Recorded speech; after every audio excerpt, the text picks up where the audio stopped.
Okay, ji. Moving forward for the group four, what you have to do is the group four will have to talk to the senior managers in your company to find out the following. Who are the members of group four? यसिफ, Mohammad Zuhaib आप हैं? Ali Ijaz. Okay, और अली। हामिद जावेद है और संदेश है। ठीक है, आप लोगों ने करना ये है कि आपने प्रेफरेबली अगर आपकी अपनी कंपनी के अंदर ही है तो बेटर ऑफ उन्हीं के साथ कर लें, या आप में से किसी को भी अगर एक्सेस है किसी कंपनी की, तो आपने उनकी सीनियर मैनेजमेंट के साथ ये चीजें जो है वो डिस्कस करनी है। Number one, how where are they of the risk faced by their own department and the company. उसका एक बेहतर तरीका कार ये है कि आप इंटरव्यू बेस्ड कर लें जो है ना उसमें, ठीक है ना। इन क्वेश्चंस को आप इंटरव्यू के लिए जो है ना वो स्पेसिफाई कर लें। इसको फर्दर आप एक्सटेंड भी कर सकते हैं, इसमें कुछ और चीजें भी ऐड कर सकते हैं जो इसी डोमेन के साथ रिलेटेड और भी इंफॉर्मेशन हो सकती है। उस इंटरव्यू की बेस के ऊपर, ठीक है, आप क्या करेंगे, अपनी रिपोर्ट बनाएंगे। तो उस इंटरव्यू में आपने करना क्या है, first you have to ask them that how aware are they of the risk faced by their own department and the company. ठीक है, कि कौन कौन से रिस्क उनके जो है ना वो डिपार्टमेंट को फेस्ड हैं, और फिर कंपनी को कौन कौन से रिस्क जो है ना फेस्ड हैं जो है ना। तो उसमें आप दो तरह से कर लेंगे कि कुछ ऐसे आपने जो है ना मैनेजर से जो है ना वो इंटरव्यू करना है जो किसी स्पेसिफिक डिपार्टमेंट को हेड कर रहे हो, और कुछ ऐसे लोगों से आपने इंटरव्यू करना है जो प्रेफरेबली अगर if you have access to the board of directors या सीनियर मैनेजमेंट, तो उनको जो है ना वो कर लें। अगर तो किसी पब्लिक लिमिटेड कंपनी में आपकी एक्सेस है, तो that is the best part जो है ना उसमें। उसकी वजह ये है कि जितनी बड़ी कंपनी होगी उसमें ये चीजें जो है ना वहां से आपको मिलने के चांसेस उतने बेहतर हो जाएंगे जो है ना उसमें, ठीक है। किसी छोटी कंपनी या सिंगल जो है ना वो डिपार्टमेंट वाली कंपनी, या ऐसा हो जिसमें जो है ना मैनेजमेंट वैसी कम है, तो फिर इंफॉर्मेशन गैदर करना जो है ना वो इशू होगा जो है ना। तो कौन कौन से रिस्क उनके डिपार्टमेंट को फेस हो रहे हैं, कंपनी को कौन कौन से रिस्क फेस्ड हैं, ये आपने उनके साथ जो है ना वो डिस्कस करना है। Then what steps have they और the company taken to handle और मिटिगेट दिस रिस्क। तो डिपार्टमेंटल लेवल पे ऑब्वियस सी बात है, डिपार्टमेंटल हेड ने कौन कौन से जो है ना वो एक्शंस लिए हैं, कौन कौन से जो है ना वो स्टेप्स लिए हैं जिनके जरिए से उन रिस्क को जो है ना उन्होंने मिटिगेट किया है। और इसी तरह कंपनी के लेवल पे कौन कौन से जो है ना स्टेप्स लिए गए हैं ताकि उन रिस्क को जो कि कंपनी फेस कर रही है उनको मिटिगेट किया जा सके या उनको मिनिमाइज किया जा सके।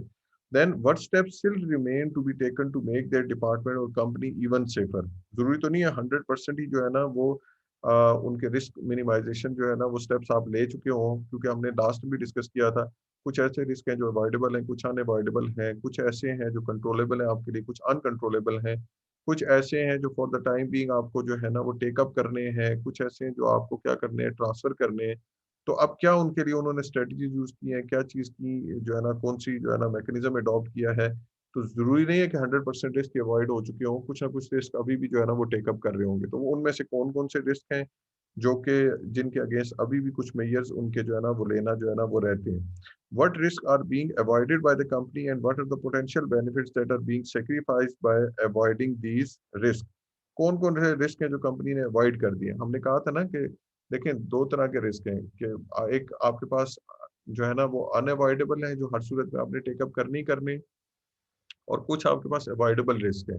लेकिन वो जो अवॉइडेबल रिस्क हैं उनको जब कंपनी जो है वो अवॉइड करती है, तो उसके साथ साथ उसके जो बेनिफिट्स हैं जो रिटर्न के, उनको भी जो है ना कंपनी फॉरगो कर देती है। याद है हमने लास्ट टाइम डिस्कस किया था, क्रिकेट की एग्जांपल कर रहे थे, तो हमने कहा जो बॉल जरा विकेट से बाहर आ रही होती है तो सम टाइम उसके ऊपर जो है ना बैट्समैन क्या करता है, शॉट जो है ना वो प्ले करता है, उसको छोड़ भी सकता है। छोड़ देंगे तो कोई उसके ऊपर कोई रिटर्न नहीं है जो है ना उसमें। But if you take up, if you play that ball, तो उसका बेनिफिट क्या है कि उसके ऊपर रन स्कोर कर सकते हैं। तो in the same way when the company take certain types of the risk, the benefit is कि इट गेट्स एक्स्ट्रा रिटर्न। तो by forgoing those risk, what returns they have sacrificed, तो वो उसको आपने फिगर आउट करना है। And what risk are being retained by the company. ठीक है, जैसे हम लोगों ने डिस्कस किया था कि there are certain risk which are held by the business organisation, because it's not possible कि हर रिस्क को आप क्या करते हैं, ट्रांसफर कर दे जो है ना उसमें। ठीक है, क्योंकि हर रिस्क अगर ट्रांसफर करेंगे तो रिस्क ट्रांसफर की भी आपकी कॉस्ट है। तो अगर कॉस्ट बेनिफिट एनालिसिस आप करते हैं और the benefit of holding that risk is greater than transferring that risk, तो you will hold the risk. जैसे हम लोगों ने एग्जांपल ये की थी, अगर आप रिकॉल करें कि अगर इंश्योरेंस कंपनी है, अगर आपकी कंपनी है उसमें जो है मोटर व्हीकल्स आपके पास है, तो उनकी जो है ना थेफ्ट की जो है वो चांसेस की वजह से आप क्या करते हैं, उसकी जो है इंश्योरेंस करवा लेते हैं। तो अगर एक दो गाड़ियां हैं या 5 गाड़ियां हैं या 7-8 गाड़ियां हैं, तो हो सकता है जो है ना वो जो इंश्योरेंस है that is beneficial for you, क्योंकि उसका जो इंश्योरेंस प्रीमियम है as compared to the loss that you may suffer, वो कंपैरेटिवली कम होगा, तो इंश्योरेंस करवाना बेनिफिशियल है। लेकिन अगर आपके पास एक फ्लीट ऑफ कार है जिसमें आपके पास 30-40 कार्स हैं, तो उस सूरत में शायद उनकी इंश्योरेंस कराना आपके लिए बेनिफिशियल इस वजह से ना हो कि उनकी जितना टोटल इंश्योरेंस प्रीमियम बनता है उतना तो आपको उसका गाड़ियों पे लॉस ही ना हो जाए उसमें। तो if the cost of the insurance premium is higher than the expected loss, then there is no reason for transferring that risk. तो अब ऐसी सिचुएशन में उस रिस्क को आपने क्या कर लिया, रिटेन कर लिया। तो कौन कौन से रिस्क हैं जो कंपनी ने रिटेन किए हैं, और क्या रीजंस थी जिसकी वजह से कंपनी ने ये डिसाइड किया कि हम ये रिस्क क्या करेंगे, रिटेन करेंगे। Whether that was cost benefit analysis, whether that was possible because उसको जो है ना कोई चॉइस नहीं थी, कि कुछ ऐसे रिस्क होते हैं जिनको जो है ना वो ट्रांसफर करना जो है ना वो पॉसिबल नहीं है। फॉर एग्जांपल आपने क्या किया जो है, आप इंपोर्ट एक्सपोर्ट बिजनेस के अंदर हैं, तो फॉरेक्स जो है ना वो ट्रेडिंग में जाते हैं, तो आपके एक्सचेंज रेट रिस्क आपके साथ जो है ना वो एसोसिएटेड है। लेकिन एक कंपनी कहती है जी कि ठीक है, हमें जो है वो बाय एंड लार्ज जो हमारी जो ट्रेडिंग होती है जिस टाइम पीरियड के लिए हम करते हैं, तो उसमें फॉरेन एक्सचेंज की फ्लक्चुएशन जनरली हमने आज तक ऑब्जर्व नहीं की, या बहुत कम होती है, या हम ऑलरेडी फ्यूचर या फॉरवर्ड कॉन्ट्रैक्ट के थ्रू जो है ना उसकी करते हैं, तो हमें उसको जो है ना वो प्रॉब्लम नहीं है। तो this could be the possible reason जिस वजह से जो है ना हम रिस्क को रिटेन कर रहे हैं। तो क्या क्या रीजन है उसमें करेंगे। तो based on findings of your interviews, prepare a report on the company's risk profile for consideration by the company's board of directors। तो आपने फिर क्या करनी है, एक कंपनी की रिस्क प्रोफाइल बनानी है, कि रिस्क प्रोफाइल इस कॉन्टेक्स्ट में कि देखें कौन कौन से रिस्क हैं कंपनी को और डिपार्टमेंट को फेस हो रहे हैं, और उनके अगेंस्ट क्या क्या जो है ना स्टेप्स लिए हैं, कौन कौन से स्टेप्स अभी जो है ना वो बाकी रह गए हैं, कौन से ऐसे रिस्क हैं जो कि कंपनी ने अवॉइड किए हैं, उसके साथ जो है ना बेनिफिट्स कौन से फॉरगो हुए हैं, और फिर उसके बाद कौन से रिस्क कंपनी ने रिटेन किए और किन वजह से रिटेन किए। तो based on all this information you will prepare the risk profile. Company की रिस्क प्रोफाइल की कौन कौन से रिस्क हैं, कौन कौन से कंपनी ने रिटेन किए हैं, कौन से ट्रांसफर कर दिए हैं, उनके साथ क्या क्या कॉस्ट बेनिफिट एसोसिएटेड है, इस रिपोर्ट को आप क्या करेंगे, प्रिपेयर करेंगे। अब ये चॉइस आपकी है। अगर उन इंटरव्यूज को जो आप वो कर रहे हैं, प्रेफरेबली ये है कि आप 6 से 7 लोगों को जो है ना वो इंटरव्यू करें, और उनसे जो आपके पास इंफॉर्मेशन आए उसको जो है ना वो करें। तो इसका मतलब ये है कि आप 3 से 4 जो डिपार्टमेंट्स हैं, डिपार्टमेंटल हेड्स हैं, उनको आप ऑन बोर्ड लेंगे, और टॉप मैनेजमेंट से जो है ना वो 2-3 लोगों को जो है ना ऑन बोर्ड लेके इसको जो है ना वो करेंगे। 5-6 जो है ना लोग हैं, एटलीस्ट 5 लोगों को जो है ना वो इंटरव्यू करके आप इस चीज को जो है ना वो करें जो है ना उसमें। ठीक है जी। अब उसको अगर मैन्युअली आप करना चाहते हैं इंटरव्यूज की जो है ना इंटरप्रिटेशन, ये आपकी चॉइस है। अगर एनवीवो वगैरह सॉफ्टवेयर पे आपको जो है ना कोई एक्सपर्टीज है, आप उसको यूज करना आता है, क्वालिटेटिव रिसर्च के लिए आपने किया हुआ है, तो आप उसके थ्रू भी कर सकते हैं। I leave it open to you. आपकी जो है ना वो चॉइस के ऊपर है कि आप उसे जिस तरह भी करना चाहते हैं। देन फॉर ग्रुप 5, सर जी जी सर ये जो प्रोजेक्ट 4 के लिहाज से क्वेश्चन है जी। कि जो इंटरव्यूज हम लोग कंडक्ट करेंगे, आप मतलब इसमें कॉन्फिडेंशियलिटी का एलिमेंट नहीं आ जाएगा रिगार्डिंग दी जो मतलब सीनियर लेवल की जो मैनेजमेंट होगी, कि would they be willing to open up regarding the risk that they are facing, क्योंकि इसमें ऑब्वियसली उनके भी कुछ कंसर्न्स होंगे। जी देखें, एक चीज है कि कुछ तो चीजें ऐसी हैं ना, जैसे for example specifically business risk हो गया, या फाइनेंशियल रिस्क हो गया, या ऑपरेशनल रिस्क हो गया जो है ना उसमें, तो उससे रिलेटेड आप कोई फाइनेंशियल इंफॉर्मेशन तो नहीं ले रहे जो है ना उसमें। अब फॉर एग्जांपल, अब अगर एक बिजनेस है जो है, तो वो फॉर इंस्टेंस उनका ये है कि जैसे भी हम बात कर रहे थे कि वो रॉ मटेरियल इंपोर्ट करते हैं, तो एक रिस्क उनको क्या फेस करना पड़ता है, जो एक्सचेंज रेट रिस्क है। तो ये ऑब्वियसली बात है कि जो भी इंपोर्ट एक्सपोर्ट बिजनेस के अंदर होगा उसको एक्सचेंज रेट रिस्क जो है ना उससे बियर करना है। अच्छा, क्रेडिट रिस्क क्या है, कि अगर वो क्रेडिट के ऊपर जो है ना वो प्रोडक्ट्स को सेल करते हैं, तो बैड डेट्स हो सकते हैं, तो क्रेडिट रिस्क उनको फेस करना पड़ता है। अब उस क्रेडिट रिस्क को किस तरह मिनिमाइज उन्होंने किया हुआ है। फॉर एग्जाम्पल, उन्होंने ये डिसाइड कर लिया कि हम क्रेडिट देंगे ही नहीं। ठीक है। तो अब इसके साथ रिस्क क्या एसोसिएट हो गया, कि जब क्रेडिट नहीं देंगे तो सेल्स जो है ना वो उनकी कम हो जाएंगी जो है ना उसमें। तो अब क्या किया है जा सर, सकता है। चलो ब्रांडा पर अब इन फॉर इंस्टेंस ऐसी सिचुएशन है कि कंपनी की मोनोपोली है, ऐसी प्रोडक्ट बना रही है जो कि ऑल टुगेदर कहीं और है ही नहीं। तो अब ऐसी सिचुएशन में क्या होगा कि कंपनी ये रिस्क जो है ना ले सकती है। क्रेडिट कैश के ऊपर जो है ना वो रीजन बीइंग उनके पास एक बेनिफिट है कि क्योंकि दूसरे लोग जो है ना उन प्रोडक्ट्स में नहीं डील ये काइंडली माइक्स म्यूट कर लिया करें जो ना। तो ऐसी सिचुएशन है जहाँ पे उनको जो है ना वो क्रेडिट जो है वो क्या कर सकते हैं, ट्रांसफर कर सकते हैं। मैंने लास्ट भी आपको एक डिस्कस भी किया था, फैक्टरिंग ऑफ अकाउंट रिसीवेबल एक कॉन्टेक्स्ट है कि आप खुद से अकाउंट रिसीवेबल से कलेक्ट करने की बजाय उसको थर्ड पार्टी को आउटसोर्स कर देते हैं।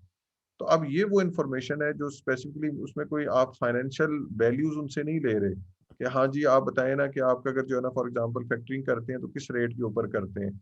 हाँ ये आप पूछ सकते हैं जी कि उसका तरीकाकार क्या हो सकता है कि आप खुद से अकाउंट रिसीवेबल से कलेक्ट करते हैं उसे थर्ड पार्टी पे ट्रांसफर कर देते हैं, या अगर वो कहते हैं जी कि हमारा फॉर एग्जाम्पल जैसे भी हम बात कर रहे थे कि जो फायर जो है ना वो हमने इंश्योरेंस करवाई हुई है, तो एक हमारा जो रिस्क है वो क्या है कि हमारे कंपनी की जो ऑपरेशंस हैं, नेचर ऑफ वर्क ऐसा है कि फैक्ट्री में आग लग सकती है। तो उसको हमने अवॉइड करने के लिए क्या किया हुआ है कि एक तो इंटरनल हमने मैकेनिज्म जो है ना वो अडॉप्ट किया हुआ है इंटरनल कंट्रोल का, कि जिसके अंदर हम क्या करते हैं फायर अलार्म्स वगैरह लगाए हुए हैं, स्मोक डिटेक्टर्स लगाए हैं, फायर एक्सटिंग्विशर्स वगैरह लगाए हुए हैं। इसी तरीके से हमने क्या किया हुआ है, लोगों की डिफरेंट टाइम पे एक्सरसाइज या ड्रिल्स वगैरह कराते रहते हैं, जिसके जरिए जो है ना वो ऑलरेडी ट्यून्ड है कि अगर खुदा ना खास्ता इस किस्म का मसला आ सकता है तो उसको हम मिनिमाइज कर सकते हैं। अब ये फायर इंश्योरेंस का रिस्क है और उस रिस्क से एसोसिएटेड मेजर्स क्या हैं या स्टेप्स क्या लिए हुए हैं ये उन्होंने स्पेसिफाई कर दिए। तो आप उनसे ये पूछ लेते हैं कि इसके अलावा भी कुछ हो सकते हैं जो है ना कुछ मेजर्स वगैरह, तो कह देते हैं कि हाँ जी बिल्कुल इसके अलावा भी कुछ ये पॉसिबल ऑप्शंस हैं, लेकिन क्योंकि वो कॉस्टली हैं या हमारी कंपनी की मैनेजमेंट उस पर विलिंग नहीं है, इस वजह से हमने उसको नहीं लिया हुआ। तो इस तरह की इन्फॉर्मेशन मेरे ख्याल में कोई ऐसा प्रॉब्लम नहीं है कि उसको, हाँ ये जरूर है कि बिल्कुल आउट ऑफ द वे अगर आप जाते हैं बिल्कुल एक अननोन जो है ना वो कंपनी में या जहाँ कुछ जानने वाला नहीं है, तो हो सकता है वो हेजिटेंट हो इन्फॉर्मेशन शेयर करने में। इसीलिए मैंने कहा कि कोशिश ऐसे करें कि ऐसी जो है ना वो कंपनी को या ऐसी ऑर्गेनाइजेशन को जो है ना टेकअप करें जहाँ आपकी कुछ ना कुछ नो हाउ हो, जहाँ किसी रेफरेंस से जो है ना उनकी मैनेजमेंट को जो है ना आप अप्रोच कर सकें and then tell them that this is just for the sake of academic purpose, we are not specifying और we are not making a case study of your company. हम तो सिर्फ जो है ना एक प्रोजेक्ट के तौर पे ये कर रहे हैं और इसमें कोई ऐसी इंफॉर्मेशन नहीं है जो स्पेसिफिकली हम लेके आपको जो है ना वो उसमें कहीं पे यूज करें। हम सिर्फ एक जेनेरिक जो है इन्फॉर्मेशन लेके जो है ना उसको हम क्या करना चाह रहे हैं एक प्रोजेक्ट के तौर पे जो है ना वो करना चाह रहे हैं, तो होपफुली दे वुड कोऑपरेट जो है ना उसमें। लेकिन थोड़ी सी आपको एफर्ट जरूर करनी पड़ेगी इस सेंस में कि ऐसी कंपनी फाइंड आउट करने में जहाँ पे आप उनकी मैनेजमेंट को स्पेशली टॉप मैनेजमेंट को अप्रोच कर सकें and then you can convince them कि वो आपके साथ ये इन्फॉर्मेशन शेयर करें। तो जस्ट मेक श्योर, इसीलिए ये एक ही कंपनी है, ज़्यादा कंपनीज नहीं है। तो एटलीस्ट एक कंपनी तो जो है वो आप लोग अगर 5 लोग हैं तो 5 लोग अपने रेफरेंस से कोई ना कोई ऐसी तो ऑर्गेनाइजेशन ढूंढ सकते ही हैं जहाँ से ये इन्फॉर्मेशन आपको गैदर हो सके जो है ना उसमें। And even if you directly can not approach such organisation, तो क्लास में है या अगर वैसे कोई आपके जो है ना वो जानने वाले हैं तो उनके थ्रू अप्रोच कर दें, मतलब दीज थिंग्स आर पॉसिबल। अब उसमें लकीली कुछ लोगों का ऐसा है ना जो इंटरनेट रिलेटेड इन्फॉर्मेशन है तो वो एनुअल रिपोर्ट्स वो चीज़ें डाउनलोड करके वो कर सकते हैं। आपका जो है ना वो कंपनी स्पेसिफिक चीज आ गई तो आपको कंपनी में ही जो है ना वो करनी पड़ेगी। तो होपफुली दे वुड कोऑपरेट, कोई ऐसा इशू नहीं है। और कहीं पे अगर किसी चीज से रिलेटेड आपको कोई प्रॉब्लम आती है तो उसको रिपोर्ट में स्पेसिफाई कर दें कि ये भी कुछ चीजें थी, ये भी कुछ रिस्क थे जो कि हमने किए लेकिन उन्होंने किया। अब इसमें एक और भी चीज ये ज़हन में रखिएगा, अब आप ये सिर्फ ये पूछते हैं कि हाउ वेयर आर द और of the risk that face by the department of the company, तो आपको खुद भी पता होना चाहिए कि उस कंपनी को कौन कौन से रिस्क हो सकते हैं, उस डिपार्टमेंट को कौन कौन से रिस्क हो सकते हैं। हमने डिफरेंट टाइप पढ़ी थी ना, तो उसके अलावा भी आप आइडेंटिफाई करें कि पॉसिबल क्या रिस्क हो सकते हैं। आप रिस्क प्रोफाइल को सर्च करें, कंपनीज की रिस्क प्रोफाइल को, और रिस्क प्रोफाइल को जरा पढ़ के जो है ना वो देखें कि उसके अंदर क्या क्या चीजें स्पेसिफाइड होती हैं। फिर उस कॉन्टेक्स्ट में आप उनसे क्वेश्चन करेंगे तो ज्यादा बेहतर इन्फॉर्मेशन ले सकेंगे। अदरवाइज तो अगर आप सिंपल किसी से बताते हैं कि जी हाँ जी how aware are of the risk of your department और द कंपनी, तो वो कहते हैं we are very well awared. तो आपने क्या स्टेप्स लिए, हमने जो जी सारे स्टेप्स लिए हुए जो है ना, कोई ऐसी चीज भी है जो रहती है तो उनका जी कुछ भी नहीं रहती जो है ना उसमें। कोई ऐसे रिस्क भी हैं जो कि कंपनी अवॉइड कर रही है तो कहते हैं जी नहीं कोई ऐसा रिस्क नहीं है जो हम अवॉइड कर रहे हैं जो है ना उसमें। कोई हम खुद भी लेते हैं, नहीं जी हम तो सारे के सारे ट्रांसफर कर देते हैं, इंटरव्यू खत्म। तो ऐसी बात नहीं करनी जो है ना उसमें। तो वो जितना थॉरो आपकी स्टडी होगी ना आपकी कि क्या क्या इन्फॉर्मेशन टेक आउट करनी है, उतना बेहतर आप इंटरव्यू से उसको जो है ना वो टेक आउट कर सकते हैं।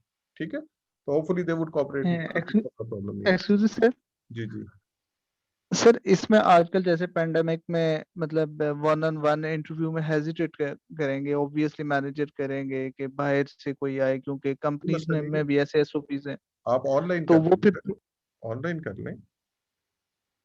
आप वो इंटरव्यू जी रिकॉर्ड तो आप करके हमारे साथ शेयर कर लेंगे कि सर ये हमने इंटरव्यू किया था, ये एग्जेक्टिव हैं, इनको हमने इंटरव्यू किया, फला डिपार्टमेंट के हेड थे, ये कंपनी के सीईओ थे, और ये हमारा जूम के ऊपर या गूगल मीट के ऊपर हमने इनसे टाइम दिया, स्काइप के ऊपर टाइम दिया, ये इंटरव्यू हमने कंडक्ट किया।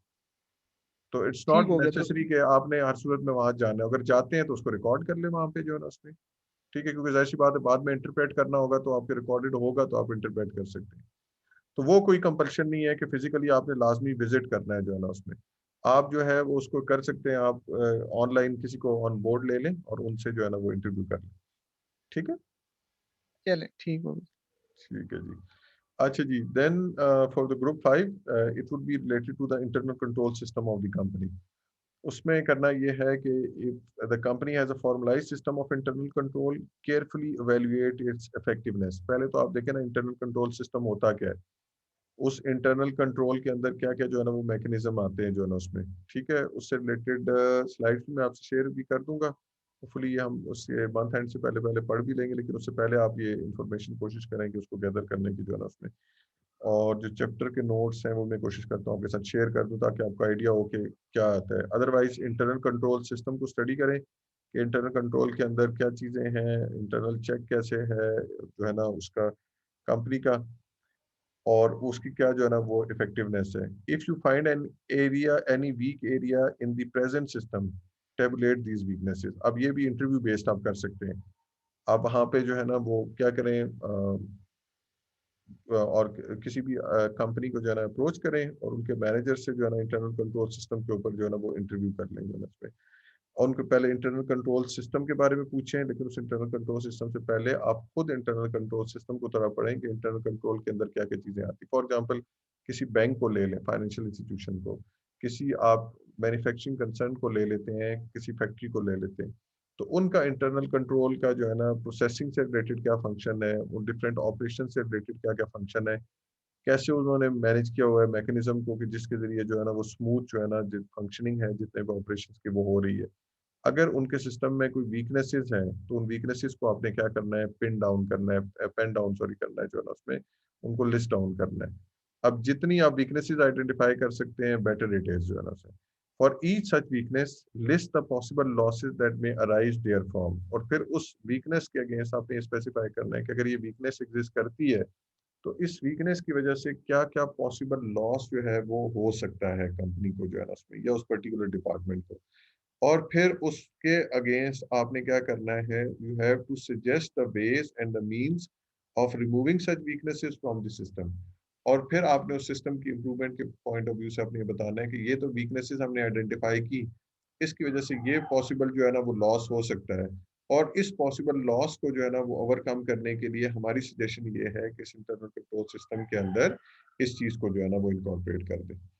If the second is, if your company does not have a formal system of internal control, ऐसा भी हो सकता है जिस कंपनी को आप ले रहे हैं उनमें इंटरनल कंट्रोल का कोई फॉर्मल सिस्टम नहीं हो, तो then write a memorandum to your CEO outlining the need for and the advantages to be gained from having such a formalized system. Also provide him with a list of steps that need to be taken in this regard. तो इसमें यह है कि आपने preferably दो companies ले लें, ठीक है, study the internal control system of two companies, ठीक है, one having formal system of internal control and the other one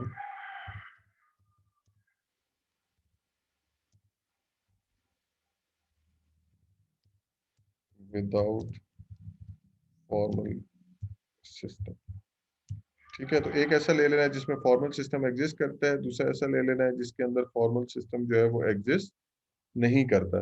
तो जो जिसका सर फॉर्मल सिस्टम जो है वो एग्जिस्ट करता है उसके लिए तो आप ये जो है ना वो करेंगे ए वाला पार्ट, ठीक है, कि वो सिस्टम है क्या, उसकी जो है ना इफेक्टिवनेस क्या है, उसके अंदर वीक एरियाज क्या हैं, उन वीक एरियाज के अगेंस्ट क्या प्रॉब्लम लॉसेज हो सकते हैं, और उन लॉसेज को ओवरकम करने के लिए क्या क्या स्ट्रेटजीज अडॉप्ट की जा सकती है, क्या सजेशन की जा सकती है, ताकि वो इंटरनल कंट्रोल सिस्टम जो है ना ज़्यादा इफेक्टिव हो सके। और दूसरा, ऐसी जो है ना वो बिजनेस ऑर्गेनाइजेशन ले लें या कंपनी ले लें जहाँ पे proper formal internal control system जो है वो एग्जिस्ट नहीं करता। तो अगर ऐसी सिचुएशन है कि formal internal control system exist नहीं करता, तो फिर उस सिचुएशन में आप क्या करेंगे, एक मेमोरेंडम लिखेंगे सीईओ को, जिसमें आप स्पेसिफाई करेंगे कि क्या ज़रूरत है एक जो है ना इंटरनल कंट्रोल सिस्टम होने की, उसके क्या क्या एडवांटेजेस हैं, और ठीक है उसके ना होने से क्या क्या जो है ना प्रॉब्लम्स हो सकती हैं जो है ना उसमें। और फिर आपने ये स्पेसिफाई कर देना है कि कौन कौन से जो है ना वो स्टेप्स जो है ना वो रिक्वायर्ड हैं इस इंटरनल कंट्रोल सिस्टम को इन प्लेस करने के लिए जो है ना। सर ठीक है जी। सर जी जी। सर ये इंटरनल कंट्रोल में तो ये जो है ये तो जहाँ पर कंपनीज ने इंटरनल कंट्रोल को फॉलो किया है वो तो हमें बहुत इजीली कंपनीज इजीली मिल जाएंगी, जी। ठीक है, लेकिन जो कंपनीज इंटरनल कंट्रोल फॉलो नहीं कर रही उसको हम कैसे सर्च करेंगे? नहीं, आप देखें ना, जो बड़ी ऑर्गेनाइजेशन है वहाँ तो जनरली इंटरनल कंट्रोल सिस्टम जो है ना वो एग्जिस्ट करता है जो है ना उसमें। ठीक है, लेकिन आप कोई प्राइवेट लिमिटेड कंपनी वगैरह देख लें, तो बाय एंड लार्ज मेजॉरिटी शायद आपको ऐसी कंपनीज मिल जाएं जो प्राइवेट लिमिटेड कंपनी के तौर पे जो है ना रजिस्टर्ड है, एग्जिस्ट कर रही हैं, लेकिन उनका फॉर्मल कोई इंटरनल कंट्रोल सिस्टम जो है ना एज सच जो है ना वो एग्जिस्ट नहीं करता। फॉर एग्जांपल बैंक्स में अंदर चले जाएं आप, तो बैंक्स में तो आपको फॉर्मलाइज इंटरनल कंट्रोल सिस्टम जो है ना वो मिलेंगे, कि उसका चेक जी सर। प्रोसेसिंग का जो है ना वो सिस्टम क्या है, चेक्स क्लियरेंस सिस्टम क्या है। ठीक है, इसी तरीके से एक स्पेसिफिक अमाउंट है, उससे ऊपर जो सैंक्शन करनी है, उस सैंक्शन करने के लिए एक अथॉरिटी का सिस्टम बना हुआ है कि फलां पर्सन है उसको ये ऑथराइज है कि वो कर सकता है। इस नॉर्मल ऑर्गेनाइजेशन के अंदर पेटी कैश की लिमिट असाइन कर दी जाती है, तो जो पेटी कैश को हैंडल कर रहे हैं एक स्पेसिफिक लिमिट तक, तो जो है ना जो भी नॉर्मल एक्सपेंडिचर जो मीट कर रहे हैं उससे ऊपर की अप्रूवल है तो वो अकाउंट्स मैनेजर की चाहिए होती है जो है ना उसमें। अगर उससे ज्यादा की जो लिमिट है तो हो सकता है जो है ना वो सीएफओ की जो है ना उसमें अप्रूवल चाहिए, और एक खास लिमिट के बाद जो है ना वो फिर क्या हो सकता है कि सीईओ या बोर्ड ऑफ डायरेक्टर से जो है ना उसकी अप्रूवल लेनी पड़े। तो ये एक किस्म का जो है ना एक इंटरनल कंट्रोल सिस्टम जो है ना वो एक्सरसाइज हो रहा है। लेकिन जो छोटी कंपनीज है वहाँ हो सकता है जो है ना जो अकाउंटेंट है, जो आपका जो फाइनेंस मैनेजर है, वही सारे जो है ना फाइनेंशियल जो है ना मेजर्स को जो है ना वो लुक आफ्टर कर रहे हैं। तो ये कोई प्रॉपर एक जो है ना इंटरनल कंट्रोल सिस्टम तो नहीं है। अब एक ही बंदा है, उसको सारी की सारी रिस्पॉन्सिबिलिटी जो है ना वो डेलीगेट की गई है जो है ना उसपे। तो कौन इंश्योर करेगा कि अगर वो पर्सन जो है वो ट्रू या फेयर रिप्रेजेंटेशन नहीं कर रहा, या उसके अंदर कोई मटेरियल कोई मिस स्टेटमेंट्स कर रहा है या फ्रॉड्स कर रहा है, तो डिटेक्शन कैसे पॉसिबल होगी। तो छोटी ऑर्गेनाइजेशंस के अंदर, स्पेशली जो प्राइवेट लिमिटेड कंपनीज हैं, despite of the fact they are registered as private limited company, लेकिन because of their small size, because of their limited operations, या because of their confined resources, तो may be you can figure it out कि बहुत सारी organisation है जहाँ कोई formal system नहीं होगा। यू वुड बी अमेज्ड जब आप उनको ढूंढना शुरू करेंगे। तो अभी आप कह रहे हैं ना कि बहुत सारी, शायद ही कोई ऐसी कंपनी हो जिसमें कोई इंटरनल कंट्रोल सिस्टम एग्जिस्ट नहीं करता हो। बाद में शायद आपको पता चले कि बहुत सारी ऐसी कंपनीज आपको मिली है जिनमें बिल्कुल सिरे से इंटरनल कंट्रोल से रिलेटेड कोई चीज ही एग्जिस्ट नहीं करती। ठीक है। सही। अब सर देखना इसमें जी, वन सिंगल ओनर कंपनी भी ले सकते हैं कोई? अगर आप सिंगल मेंबर कंपनी लेना चाहते हैं तो बेशक उसको ले लें, but make sure that it is registered as a single member company. Okay. Sole proprietor business ना निकल आए बाद में। नहीं ठीक नहीं है सर, कि नहीं नहीं सर, ठीक है हाँ सर। ठीक है ना, उसकी अंडरस्टैंडिंग आपको है, जो सिंगल मेंबर कंपनी बिल्कुल ले सकते हैं, कोई इशू नहीं है। But sir that single member ठीक है, company should be a proper single member company जो है ना उसमें, ठीक क्योंकि है। वो फिर सिंगल। और जी जी। दूसरी के लिए हम कोई फाइनेंशियल इंस्टीट्यूशन ले लें, कोई बैंक से भी हम कर लें अगर डाटा कलेक्ट, हाँ तो क्या कहते हैं सर? बिल्कुल कर सकते हैं, आप बैंक से कर लें। आप जिस खुद अगर किसी इंडस्ट्री में जो है ना वो काम कर रहे हैं, उससे स्पेसिफिक किसी ऑर्गेनाइजेशन को कर लें, तो इट्स योर चॉइस, उसमें कोई ऐसा बड़ा इशू नहीं है। सर ये भी इंटरव्यू बेस्ड होगा, हमें जाके वहां पर देखना पड़ेगा, या फाइनेंशियल रिपोर्ट्स को देखें उससे उससे जो है ना जाकर, या हम वहां पर जाएं जिस ऑर्गेनाइजेशन का हम क्या कहते हैं को सेलेक्ट कर रहे हैं उसको जाके विजिट करें, उसकी हायर मैनेजमेंट हो या कोई मैनेजर्स वगैरह जो भी हैं उनके पास जाकर डाटा कलेक्ट करें, या वहां पर जाकर देखें उनका प्रोसेस कैसे चल रहा है? ऐसे ही है ना, क्योंकि देखिए आपको जो एनुअल रिपोर्ट्स है ना उसमें इंटरनल कंट्रोल का सिस्टम नहीं स्पेसिफाइड होगा जो ना उसमें। जी सर। ठीक है, वो आपको वहां से चीजें जो है ना वो नहीं मिलने लगी जो है ना उसमें।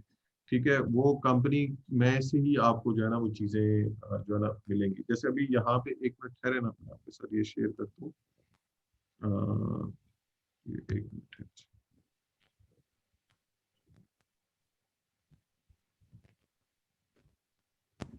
सर जैसे हम ऑडिट रिपोर्ट जब पब्लिश करते हैं ना, तो उसमें मैनेजमेंट लेटर के पॉइंट्स आते हैं जो बताता है कि सिस्टम किधर किधर लैग कर रहा है। ठीक है, बिल्कुल उसको आप रेफर कर सकते हैं, जी। बिल्कुल आप उसको रेफर कर सकते हैं।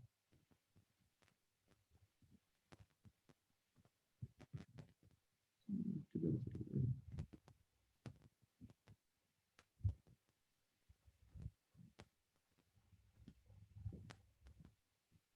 क्या हो रहा है?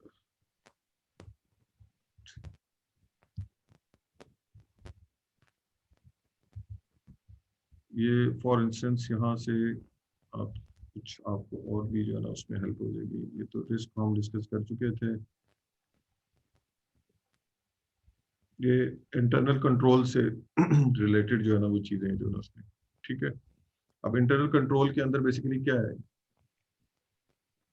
Internal sir control includes all a company can do to protect its assets, ensure that a proper conduct of its affairs and accuracy of its record जो है ना उसमें। तो फाइनेंशियल सिस्टम के साथ भी है कि जो जो हो रही है वो प्रॉपरली जो है ना रिकॉर्ड्स हैं उनको मेंटेन किया जा रहा है।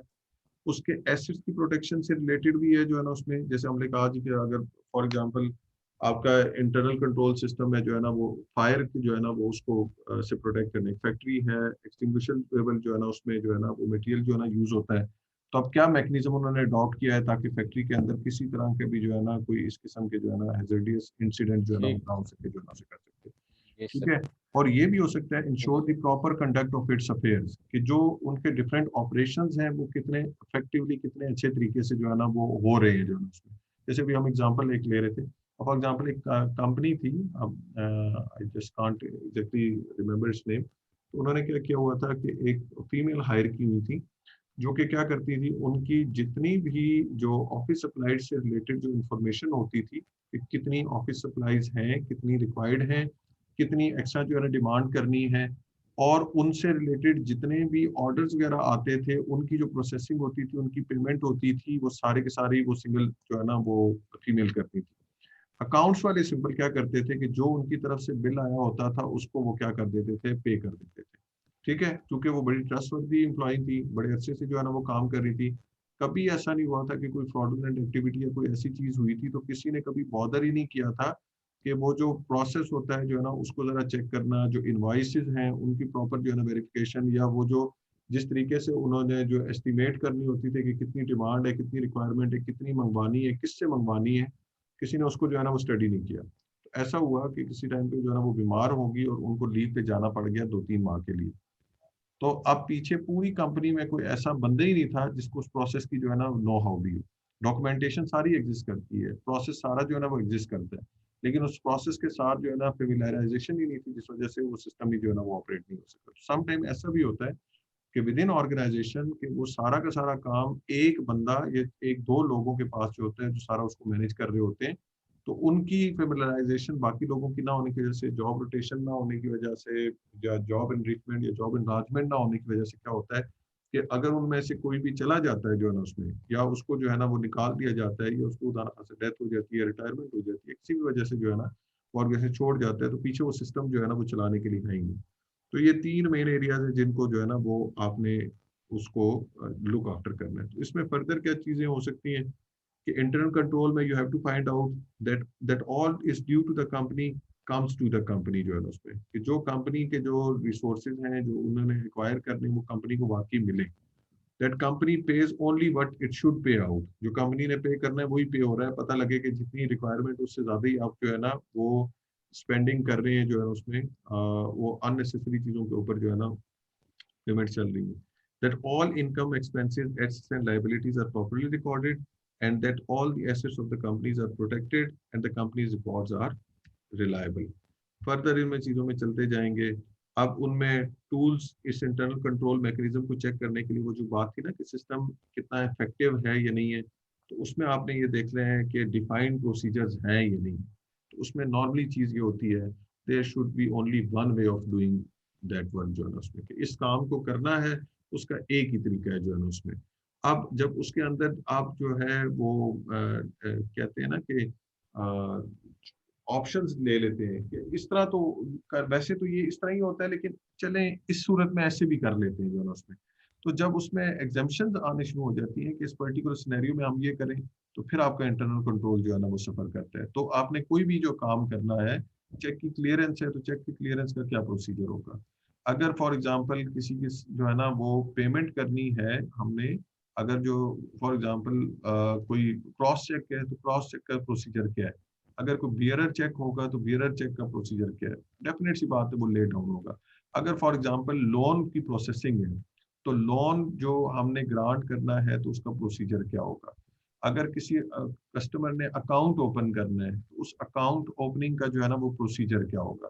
ठीक है ना। ऐसा नहीं हो सकता कि फॉर एग्जांपल अगर एक पर्सन है जो ना जिसने अकाउंट ओपन करना है तो उस अकाउंट ओपनिंग के लिए जो है ना आपने ये किया हुआ है जी कि अकाउंट ओपनिंग फॉर्म है जिसको फुलफिल करना है, तो आप कहते हैं अच्छा चले अगर कोई अकाउंट ओपनिंग फॉर्म नहीं फिलफिल कर सकता तो उसके लिए हम एग्जेम्पशन दे देते हैं कि वो बगैर अकाउंट ओपनिंग फॉर्म के भी जो है ना अकाउंट ओपन कर सकते। तो ऐसी कहीं पॉसिबिलिटी नहीं होती। Then segregation of duties for internal check. अब जाहिर सी बात है अकाउंट ओपनिंग जो ऑफिसर है वो बेसिक जो इंफॉर्मेशन है उस जो फॉर्म है उसके ऊपर जो है ना वो मेंशन करेगा या वो कहेगा जी कि आप करके ले जाए। इसके साथ जो डॉक्यूमेंट्स होंगे जो है ना ये अटैच कर दें, जो स्पेसिफिक सिग्नेचर कार्ड वगैरह है उसको साइन करवा लेंगे। उसके बाद उस अकाउंट ओपनिंग की वो क्या करेगा, जो भी रेलिवेंट जो है ना ऑपरेशन मैनेजर है उससे वो क्या करेगा, उसकी अप्रूवल लेगा जो है ना उसमें। और फिर वो क्या कर देते हैं कि अपनी जो मेन हेड ऑफिस वगैरह होता है, ये जो मेन उसको जो डील कर रही होती है ब्रांच, उसको इन्फॉर्मेशन सेंड कर देते हैं कि वो उसका अकाउंट ओपन कर लें। तो अब इन्होंने क्या कर दिया, अब ड्यूटीज को सेग्रीगेट कर दिया। कुछ बेसिक फंक्शन एक पर्सन परफॉर्म कर रहा है, अप्रूवल कोई और दे रहा है, उसकी फाइनल अप्रूविंग अथॉरिटी जो है ना वो कोई और है जो है ना। ठीक है। तो इस तरह से सेग्रीगेशन डिफरेंट जो है ना चीज़ों की हुई है या नहीं हुई। और फिर कंट्रोल्स क्या क्या रखे हुए हैं जो है ना उसमें।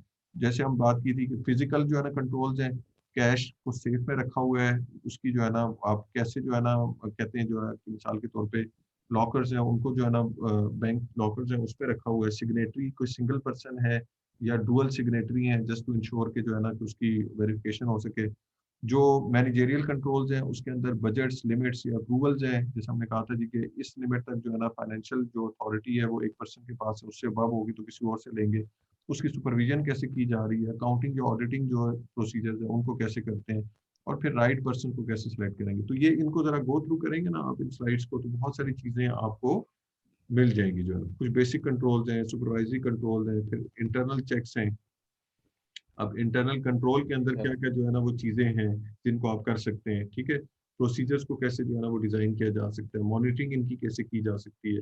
फिर इसी में इंटरनल ऑडिट का फंक्शन भी जो है ना ये इसी इंटरनल कंट्रोल के अंदर आ जाता है। तो उस ऑर्गेनाइजेशन के अंदर इंटरनल ऑडिट एग्जिस्ट करता है नहीं करता, या डायरेक्टली वो एक्सटर्नली ऑडिट करवाते हैं जो है ना उसमें। तो बड़ी ऑर्गेनाइजेशन के अंदर तो specifically internal audit department exist कर रहा होता है, इंटरनल ऑडिटर होता है जो कि उन फंक्शंस को जो है ना वो परफॉर्म कर रहा होता है। तो इन पैरामीटर्स को जहन में रखते हुए जो है ना वो आप क्या करेंगे, चीज़ों को करेंगे। इसी तरीके से विसल ब्लोइंग का कॉन्सेप्ट है कि अगर for example with in organization को इन्फॉर्मेशन आपको पता चलती है तो उसका क्या करेंगे। अगर वो इन्फॉर्मेशन कंसील करते हैं तो तब भी नुकसानदेह है, और अगर इन्फॉर्मेशन पास ऑन करनी है तो किसको बताएंगे। तो क्या ऑर्गेनाइजेशन के अंदर सॉफ्ट विसल ब्लोइंग होती है, हार्ड विसल ब्लोइंग होती है। ठीक है। उसके कोई ले डाउन प्रोसीजर्स हैं कि विसल ब्लोइंग अगर करनी है तो किस तरीके से करनी है, अगर किसी को कंप्लेन है तो किस तरीके से रजिस्टर की जाएगी। तो ये बहुत सारे फैक्टर्स हैं जो कि आपको मिल जाएंगे। तो कई ऐसी ऑर्गेनाइजेशन होंगी जहाँ पे बहुत सारी चीजें मिसिंग, जैसे विसल ब्लोइंग का मैंने आपको कहा है। तो यू विल बी अमेज्ड कि बहुत सारी ऑर्गेनाइजेशन में विसल ब्लोइंग के कॉन्सेप्ट के कोई ले डाउन प्रोसीजर है ही नहीं। आपने कभी सुना है कि ऑर्गेनाइजेशन के अंदर जो है ना वो इस तरह का है कि अगर कोई ऑर्गेनाइजेशन रिलेटेड कोई इन्फॉर्मेशन आपके पास आई है तो उसको इस चैनल से आप प्रोसेस करेंगे। बाय एंड लार्ज नहीं होता जो है ना उसमें। कोई किसी के बारे में इंफॉर्मेशन पता चली, वो जो है ना इनफॉर्मली जो है ना उसको क्या किया जा रहा था, पास ऑन किया जाता है। समटाइम वो इन्फॉर्मेशन जो है ना आउटसाइड जो है ना उसको जो है ना वो डिस्क्लोज कर दी जाती है, इंटरनल मैनेजमेंट को पता ही नहीं होती, बाद में जो है ना वो एम्बेरसमेंट का जो है ना सिचुएशन जो है ना वो बनती है। तो इन फैक्टर्स को ध्यान में रखते हुए आपने उन चीज़ों को जो है ना साथ साथ असेस करना है। ठीक है जी। और फाइनली फाइनली जो 6 ग्रुप है, आपने क्या करना है, कोई एक इंडस्ट्री ले लेनी है। उसकी जो है वो बैंकिंग भी हो सकती है, सीमेंट भी, टेक्सटाइल भी हो सकती है, वो फार्मास्यूटिकल भी हो सकती है, कोई और भी है। Take 2 top 2 companies and 2 medium-sized companies in that industry. Study their CSR reports. In light of your observations, try to set the benchmark for the industry in respect of different areas of corporate social responsibility जो है उसमें. ठीक है जी. तो ऐसी companies आपने ले लेनी है जहाँ पे CSR रिपोर्ट जो है ना वो अपनी क्या करते हैं, पब्लिश करते हैं. तो उनकी 2 top size companies, top performing companies जो बड़ी हैं, जो कंपनीज जो अच्छी कंपनीज हैं, उनको आप ले सकते हैं, और 2 उनकी मीडियम साइज जो है ना उसमें. उसका एक तरीकाकार ये भी हो सकता है कि टोटल एसेट्स की बेसिस के ऊपर कर लें कि बड़ी कंपनीज और छोटी कंपनीज का कर लें. उनकी आप इस तरह से भी कर सकते हैं कि जो कराची स्टॉक एक्सचेंज है उसके अंदर उनकी मार्केट शेयर की बेसिस के ऊपर जो है वो कर सकते हैं. ठीक है. KSE के अंदर आप देख लें, KSE 100 इंडेक्स के अंदर उन कंपनीज की रेटिंग के हिसाब से अगर सीमेंट कंपनीज ले रहे हैं तो टॉप 2 जो सीमेंट कंपनीज आ रही हैं उनको ले लें. फिर उसके बाद जो है ना कुछ ऐसी कंपनीज ले लें जिनका साइज थोड़ा सा जो है ना वो कम है, मार्केट शेयर थोड़ा सा कम है, उनको अप्रोच कर लें. और उनकी CSR रिपोर्ट्स को देख के आप क्या करेंगे, उनकी डिफरेंट ऑब्जर्वेशन जो है ना वो हाईलाइट करेंगे, क्या क्या CSR एक्टिविटीज कर रहे हैं, उनके रिलेटेड कुछ जो है ना कोई अगर आपके कुछ पॉइंट्स हैं तो उनको नोट डाउन करेंगे कि मैं जो बड़ी कंपनीज है वो क्या कर रही हैं, छोटी कंपनीज क्या कर रही हैं, और उसकी बेसिस के ऊपर कुछ बेंचमार्क या कुछ स्टैंडर्ड्स आपको सेट करने हैं कि जो कॉर्पोरेट सोशल रिस्पांसिबिलिटी के होने चाहिए उस पर्टिकुलर इंडस्ट्री के डिफरेंट एरियाज में. ठीक है. तो ग्रुप 1 2 3 4 5 6 ये एग्जैक्टली इसी तरह से हो जाएगा.